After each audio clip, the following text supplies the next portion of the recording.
NBC had a... Okay, we're back on. Okay, talk a little bit about the correspondence that you had working. I can't remember exactly how many there were in the 60s. I think it was something like a dozen here in Washington and 2 or 3 in New York. And people forget NBC had a fantastic lineup of correspondents. At the time that the Huntley-Brinkley program was reigning supreme, we had people like Frank McGee, Ed Newman, John Chancellor, Sander Van Oker, and these guys, half of them would usually be in Washington at least, and they were all capable of traveling around the country to cover political events or other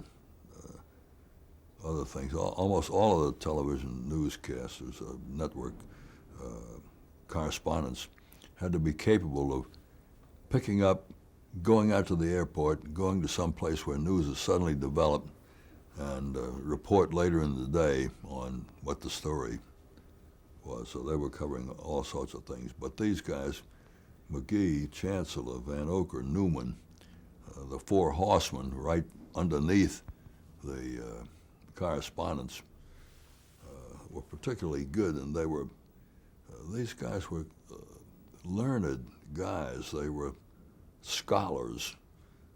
They were people of stature. It was as good a group of correspondents as you could locate. And we had Pauline, one of the first of the women correspondents, if not the first. Frederick? Yeah. I was having a little trouble with her name, Pauline Frederick. If I say Pauline, I'm just as likely to say Cale as Frederick, but Pauline Frederick I'm talking about. And later with Nancy Dickerson cut something of a swath, one of the early female correspondents.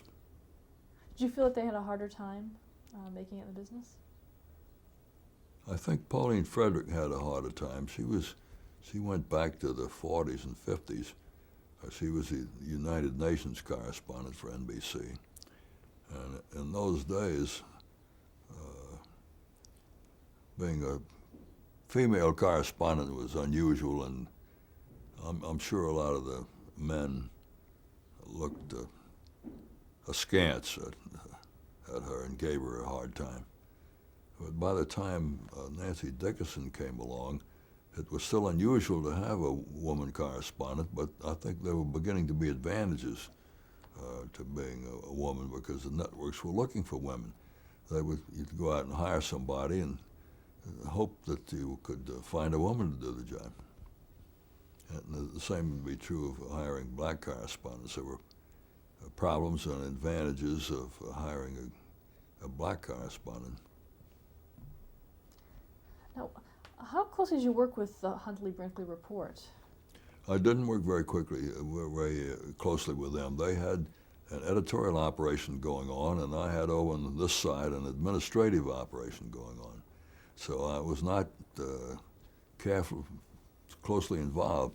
I would become a part at political conventions, and everybody had something to do with political conventions. I was frequently the floor reporter. Floor reporter is probably not the right term, platform reporter, up where the action is taking place, where people are making speeches and the parliamentarian is deciding whether this motion should be heard or not. And you get reports from the platform. Here's what the Democrats have decided to do next, or here's what the Republicans are going to do about this problem in this convention. So I would get involved in the editorial operation during political conventions and on election night.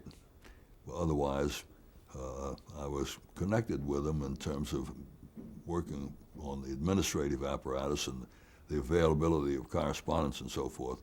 But I did not have a part in making decisions about what went on the air. Did you have much to do with David Brinkley? No, I didn't. David and I had offices right down the hall from each other, but I didn't have a whole lot to do with the way he operated, because he had his own editorial people. I did have one interesting time when, for some reason or other, I was unable to stay at the office until the Huntley-Brinkley program was over. And during this time, I asked David's secretary if she would leave a copy of David's completed script on my desk so the next morning I could read what he had said. And I had the pleasure of reading David's language as opposed to hearing it on television, which gave me a different view of his writing. Many people, particularly those just ordinary listeners, didn't appreciate that part of his magic came from a particularly skillful kind of writing. And it comes over, you're not listening for the writing, it comes over as a whole package. The man who has a distinctive way of speaking and the words, which all go together. But when you read the language, for the first time you have the language isolated there. And I got an appreciation of his writing that I hadn't had before. I was fascinated with this experience of getting the writing separated from the delivery, which gave you a sense of how good the writing was. Did you ever tell him that? I think so. Do you remember what he said, what his response was? Oh, he just grumped it off. About this time, it was also McCarthyism was going on about this time. Talk about that. I don't remember the McCarthyism affecting us at NBC. We covered it, but I don't have any special memory of. A lot of it had gone on before this period in the 50s and early 60s, and I think the question of McCarthy himself had been settled before I came to Washington. I had an experience with McCarthy when I was a New Orleans radio reporter. He came to town, and he was known to be hot on the theme of communists in the government, and I wanted to talk to him. I didn't have any particular cachet. I was a radio reporter. But one of his people said the only time he can give you is he's got to go from this luncheon over to this meeting in the hotel in a taxi. He'll be in the taxi 10 minutes. You can ride with him in the taxi if you want. So I got in a taxi with McCarthy, and he was jovial. Okay, fella, I'm glad I can take care of you. What'll you have? What can I tell you? And just as nice as he could be. But he kowtowed. Kowtow is not the word, but he was a good fellow to reporters. He cultivated reporters, and it was an interesting experience to see what a personality of joviality he would put on for the press. Moving on to the civil rights movement, you had been covering it in New Orleans and now in Washington. Talk a little about the coverage that you did there. Well, the most interesting coverage was the coverage of some of the marches, particularly the march on Washington that Martin Luther King addressed with a famous speech, "I Have a Dream." And it was a remarkable speech, and it was a remarkable march. And there was fear at the time. I've since read that President Kennedy shared in the apprehension. He was worried that this whole march might lead to some kind of racial conflagration or fighting or violence here in Washington. And the fact that it was pulled off with such orderliness, and that King gave such a stirring speech that reached whites as well as blacks, the whole thing, you felt like you were covering in a piece of history that was remarkable. It's not often that speeches, even to political groups, even to kind of impassioned conventions, really change anything. Speeches don't often have an effect of themselves, but this speech had a tremendous effect. Represented the culmination of this march on Washington and of a moment in the civil rights struggle. And the assassinations, I think, affected a lot of journalists in terms of depressing us. The accumulation of assassinations, Kennedy, Martin Luther King, Bobby Kennedy, there was at least one other. The feeling that there's an impermanence, that the leaders of the country of one kind or another disappear suddenly, a sense of chaos. And the country undoubtedly changed on account of the loss of John F. Kennedy and Robert Kennedy and Martin Luther King. These are body blows. It seemed like every few months, somebody with a pistol would kill a national leader. At the end of the Kennedy assassination, that is a day or so later, I was looking for Martin Agronsky to go to Dallas, I think, and take on some follow-up coverage of the assassination. And we couldn't find Martin. But after a couple of hours, somebody finally said that Martin is up in Arlington Cemetery. He didn't go there to cover it. He went up there to recover from the shock of the assassination and to sit there and think about John F. Kennedy and what was happening to the nation. And it was one way one journalist had of expressing himself and his sense of the nation losing quality, losing leadership, losing its rudder. And I think a lot of journalists had a sense of these events coming in on them and being somewhat depressing. When did you first see President Kennedy or meet him? Well, I had the good luck of meeting him 2 or 3 times. I didn't cover the White House, so I didn't see him as often as the White House correspondents, such as Ray Shearer. But I had occasion to be in his presence a couple of times. We did a program that 3 major networks, that is major at the time, ABC, CBS, and NBC, a program with President Kennedy that all 3 networks did jointly, and we all ran. And I went to the White House for that. Each network had its own producer present. Fred Friendly was really the senior producer who did the program. I met Kennedy there. I met him at a couple of Washington dinners. I was at the time the president of the Radio Television Correspondents Association and had the fortune to sit next to him.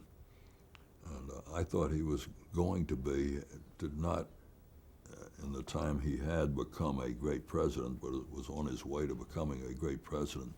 He had an open mind. He was the kind of president a journalist can appreciate because he did his homework. Some presidents do not do their homework, but as a journalist, you know that a situation changes when you read about it. You spend an hour reading about something, you learn a little something, and the situation is a little different than it was when you first come to the reading and to the research. So you hope to have a president that does his homework, because then he knows what he's doing instead of blundering into some situation he doesn't know much about. Kennedy did his homework, and he learned. We went to the White House, a group of correspondents. I arranged with Pierre Salinger for a group of our correspondents who were in Washington during the Christmas period. They came back home from foreign posts for a brief period, maybe a week total at Christmas time, and they were in Washington. I called Pierre and said, can our correspondents, 8 or 10 of them, who are traveling in this country with foreign posts, come in and see the president while they're here. Could he give them some time to brief them or whatever? And Pierre set it up, and we came in to talk to President Kennedy, and he went around the room and shook hands with each man, asked what place he was covering, and he was particularly interested in who was covering in Berlin and who was covering in Vietnam. And then we all sat down, and he briefed us for about 10 minutes, and he had indicated he would give us about an hour. After 10 minutes, he began interviewing two of our guys. Other presidents I have encountered or read about would not have done that. Lyndon Johnson would have spent the whole hour haranguing the whole group about his foreign policy. You're from Vietnam, let me tell you about the foreign policy in Vietnam, and you ought to support our foreign policy in Vietnam. You're from Berlin, let me tell you what's happening in Berlin. Kennedy started questioning our guy in Berlin and our guy in Vietnam and arguing, discussing with them a little bit his policy. And it was clear that he didn't buy everything he was told by his own advisors. He wanted some independent advisors who knew what was happening in these places to bounce some ideas off of and some skepticism that he had. And it was a striking bit of learning on his part. He used the thing to fill his own head and see if there was some angle that he hadn't thought about or his people in the State Department or at the CIA hadn't told him about. So it was a fascinating look at Kennedy's mind, which was open and inquiring and skeptical, which are traits that a journalist has got to feel are useful to a president. Was he media savvy? Media savvy? I think he was very media savvy. He was kind of amused by the media because they had their thing to do and he had his thing to do, and he was so media savvy that he had these news conferences, which still looked on as maybe the best live news conferences of any president. He had he was the very first to engage in news conferences of live as frequently as he did, and he was an ace at it. I'm trying to remember something he did. One time I was at the White House as a producer of a speech that Kennedy gave that was on all three networks. And he told us to give him, at the end of the speech, to give him a 1 minute cue, half a minute, and then down to 30, 20, 10 seconds. And he was going to improvise the last minute. He felt that reading something, although he was good at it, but reading something is not as effective. You don't feel the person is talking to you as much as if he drops what he's reading and talks to you directly. And he wanted to finish up 1 minute improvised. Most presidents don't have the nerve to do that. And so we gave him the signals at 1 minute. He started improvising, and as the program was supposed to end, and we gave him the zero signal, that was it. God bless America, whatever his ending was. So he was supremely confident about his articulateness and his ability to handle television. Talk a little about television's coverage of the Bay of Pigs invasion in 1961. I don't have any very specific or clear memories of our coverage of the Bay of Pigs invasion. This is an example of something I think it's important in relation to Kennedy, but I'm not sure that our coverage necessarily is relevant to my thoughts about it. I think he felt the CIA let him down in the Bay of Pigs, that they gave him a false analysis of what would happen when we went into Cuba, or when not we exactly, but the Cuban militants went into Cuba with our support, our logistical support.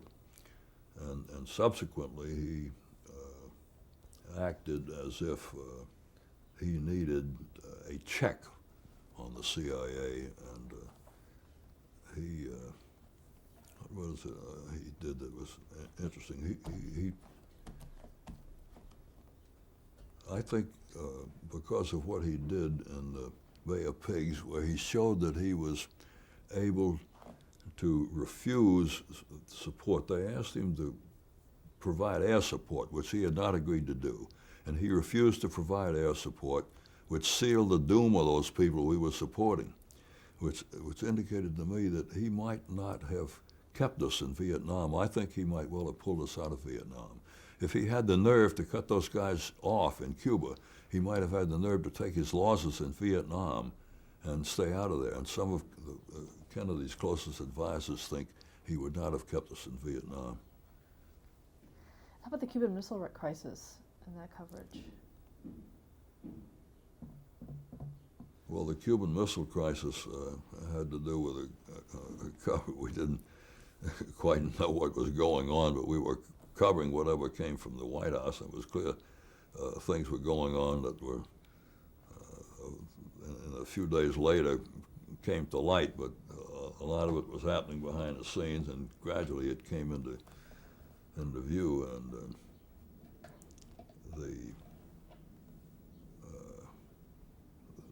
the coverage of it was important to help Kennedy work his way through the crisis. It was a ABC correspondent, John,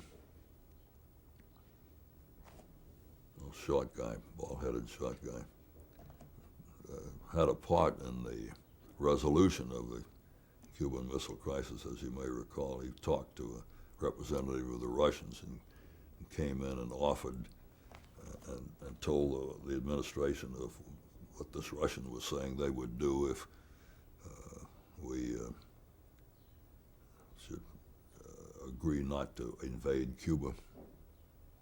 But I didn't, I don't have any very close recollection of the coverage. Was the standard coverage. We took what we could find out from the White House, and Kennedy used the media to get across the points he needed to make as the thing developed. Where were you when you heard that President Kennedy had been shot? I'm embarrassed to say, because it's a point of pride among newsmen that when there's a major story, they are right there. When there was this major story, the president was shot, I was the only place where I was unavailable since I'd come to Washington. I was on a train on the way to New York City to take my first weekend in New York City since coming to Washington. I'd been here a year and a half, maybe something like that. And I got a message. Somebody came through the train, Mr. Monroe, Mr. Monroe. I said, I'm he, William Monroe. And they gave me a note saying, the President of the United States has been assassinated. Please return to Washington immediately. So I had to figure out how to return to Washington. If I got off at Philadelphia, how would I get back from there? Would I get back by airplane? Were there planes ready to go to Washington? I decided I was past Philadelphia actually, maybe somewhere in New Jersey. The best thing to do would be to go all the way to New York, turn right around and come back, which I did. But by the time I got back, hours had passed, and I was out of the operation. I was no help to anybody. But later, as soon as I got back, I got involved in it.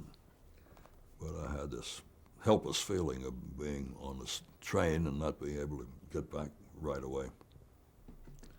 And if I was a four-star slouch hat journalist, I should have been ready to hop on this story immediately. Did you cover the funeral as well? Yeah, I helped stake out the coverage of events at Arlington. Charlie Jones, a director, and I were at Arlington figuring out where cameras should be for the funeral the next day. We were going through a building at Arlington, and they had the television on, and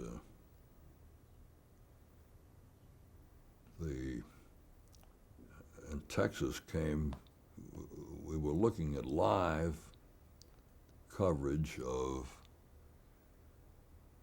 what's the guy who was killed in Texas? Oh, Lee Harvey Oswald? Lee Harvey Oswald. Jack Ruby. Jack Ruby shot Lee Harvey Oswald. Tom Pettit of NBC was there at the time, and we were getting ready for the John F. Kennedy funeral at Arlington, and in the building at Arlington, everybody was glued to this television set and the pictures of the shooting taking place. And that after we looked at it, and they kept repeating it as they do a couple of times, and we heard Tom Pettit describe what had happened. Another little shock, but it didn't affect our coverage in Washington. We continued our tour around Arlington to figure out where the cameras should be placed.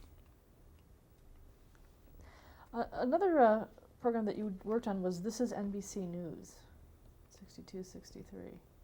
What was that program? I don't remember. Also, was that a regular weekly program, or what was it? It was I believe it was a weekly program, just from 1962 to 63. Let's talk a little about Vietnam and the coverage for that. I was not much involved in that. I had to do with occasional correspondent would leave Washington and go to Vietnam and come back, so we had people going to Vietnam and coming back from Vietnam, but the coverage that they did in Vietnam was all under other producers and so forth. I wasn't directly involved in it, but I would chat with these guys going there and coming back, and it was always a little scary. You knew these guys, and you knew their wives and their children, and you were saying silent prayers for them. You sort of hated to see some friend go over there for fear he wouldn't come back. But, yeah. Okay, let's stop tape.